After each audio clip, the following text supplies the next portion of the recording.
Assalamualaikum warahmatullahi wabarakatuh. Saya Muhammad Kanifuddin Najib, Prodi Teknik Mesin Universitas Hasyim Asy'ari. Di sini akan mempresentasikan materi saya, yaitu investment casting. Untuk yang pertama,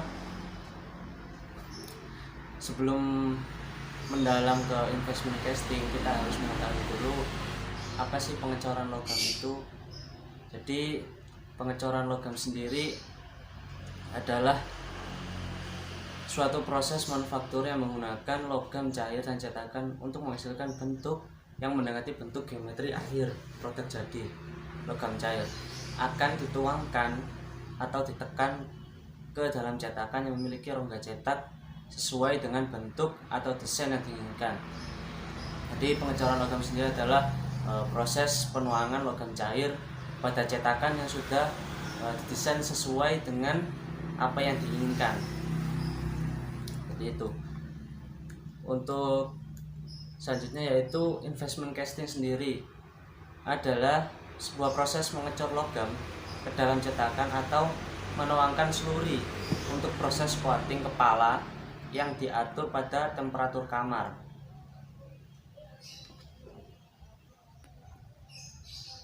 Lalu bagaimana sih proses dari investment casting sendiri?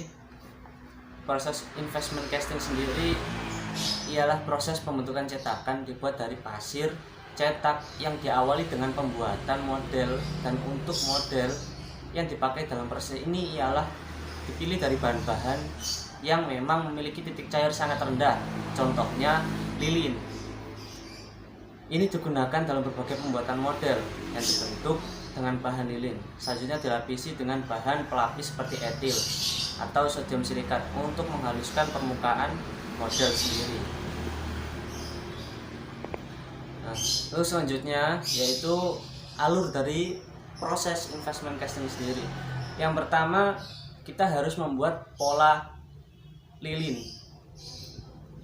Seperti yang awal tadi, bahwa lilin memiliki titik cair yang rendah, maka di sini kita harus membuat pola dari lilin seperti apa yang kita inginkan. Terus yang kedua yaitu pola tadi ketika sudah dibentuk ditempelkan pada saluran turun atau sprue membentuk suatu pohon bola. Untuk yang ketiga yaitu pohon akan dilapisi dengan lapisan tipis bahan tahan api agar nanti ketika dipanaskan bahan itu tidak hancur karena sudah dilapisi oleh cairan tahan api. Terus yang keempat, seluruh cetakan tadi terbentuk dengan menutup pola yang telah dilapisi tersebut dengan bahan tahan api sehingga menjadi kaku. Jadi ketika sudah dilapisi oleh bahan tahan api tadi, maka cetakan ini akan menjadi kaku. Terus selanjutnya yang nomor 5, cetakan dipegang dalam posisi terbalik, kemudian dipanaskan sehingga lilin meleleh keluar dari dalam cetakan. Jadi untuk selanjutnya ini proses pemanasan dari cetakan tadi. Setelah dilapisi maka dipanaskan. Untuk apa? Untuk mencairkan lilin yang ada di dalam cetakan.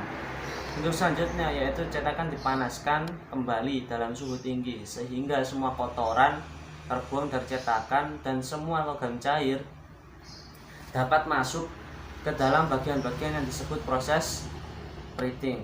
Jadi ada dua proses. Yang pertama tadi pemanasan awal untuk mencairkan lilin. Terus yang kedua itu untuk pembersihan sisa-sisa lilin. Jadi untuk selanjutnya yang terakhir, setelah logam cair dituangkan dan membeku, cetakan dipecahkan, dilepaskan dari sprue-nya. Jadi untuk tahap terakhir ini setelah pembersihan dari kotoran-kotoran tadi, lalu penuangan logam cair dalam cetakan. Jika nanti ketika sudah terjadi pembekuan, maka cetakan akan dipecahkan. Pecahkan bisa menggunakan alat-alat seperti palu ataupun nanti dari cetakan sendiri ini bisa dihancurkan dengan alat-alat yang sudah ditentukan oleh pabrik sendiri. Ini selanjutnya adalah contoh barang jadi dari proses investment casting. Sini ini pembuatan bahan-bahan dari otomotif, komponen-komponen otomotif. Terus selanjutnya adalah keuntungan dari investment casting. Yang pertama, dapat membuat produk dalam bentuk yang rumit. Kenapa? Karena ya seperti awal tadi, investment casting sendiri ini untuk awalnya polanya dibentuk dengan lilin. Jadi untuk bentuk yang rumit itu akan mudah dikerjakan karena lilin sendiri sifatnya mudah dibentuk. Terus yang kedua adalah dimensi produk yang baik, sangat presisi. Dan yang ketiga, permukaan yang halus karena di awal tadi sudah dilapisi oleh cairan untuk memperhalus permukaannya. Yang keempat, hanya memerlukan sedikit permesinan.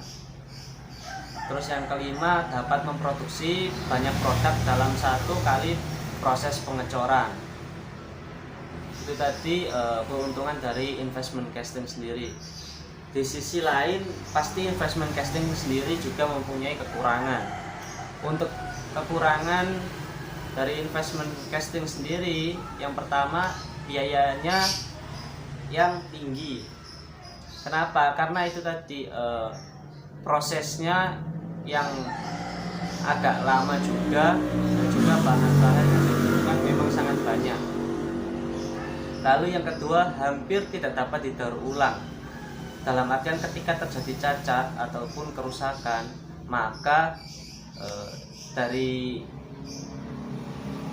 produk jadi tadi itu tidak bisa didaur ulang, otomatis ya tidak bisa dipakai untuk tujuan yang sudah ditentukan tadi. Untuk yang ketiga, terbatas untuk pengecoran produk yang berukuran kecil. Jadi itu tadi teman-teman untuk keuntungan dan kerugian dari investment casting sendiri. Pada dasarnya investment casting ini adalah pengecoran logam yang menggunakan cetakan atau menuangkan seluri untuk proses coating kepala yang diatur dalam temperatur kamar.